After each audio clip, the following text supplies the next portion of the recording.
இந்த ரவி என்ன பண்ணிட்டான், ரவி இங்க ஒர்க் பண்றாங்க. அவன் என்ன பண்ணிட்டான், ஒய்ஃபு அவர் வந்து அந்த இது கார் டிரைவரு. இந்த அம்மா வந்து வீட்டு வேலை செய்யுது. இந்த ஆளு வந்து ஒரு பொம்பளைய கூட்டிட்டு எஸ்கேப் ஆயிட்டாரு. அந்த பொம்பளைக்கு 2 ஆம்பள பசங்களாம். அதுல ஒரு பையனுக்கு கல்யாணம் ஆயிடுச்சாம். இந்த ஆளுக்கு 2 பசங்க. அதுல பொண்ணுக்கு கல்யாணம் ஆகி பேரன் பேத்திலாம் இருக்குது. எஸ்கேப் ராமேஸ்வரத்துல இருக்காராம். இந்த பொம்பளை என்னென்னமோ போராடி பார்த்தா எல்லாம்னா இப்பவும் என் புருஷன் வேணும், புருஷன் வேணும், என் புருஷன் நான் விடமாட்டேன். ஏன்னா அந்த ஆளு டிரைவரு. ஒரு வாட்டி போனாருன்னா நல்லா சம்பாதிப்பாரு. ஆ அதனால என் சம்பாத்தியத்தெல்லாம் யாருக்கோ குடுத்து யாரையோ வாழ வைக்கிறானேன்ற ஆதங்கத்திலே இவ திரியிறா.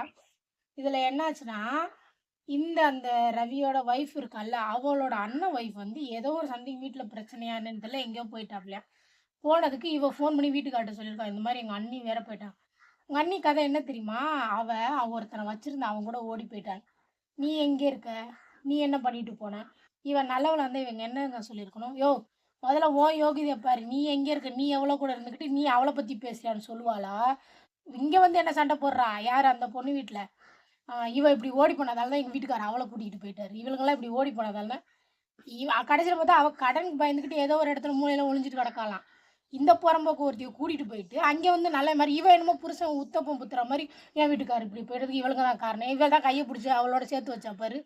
என்ன அறிவுல இருக்காளுகன்னு தெரியல.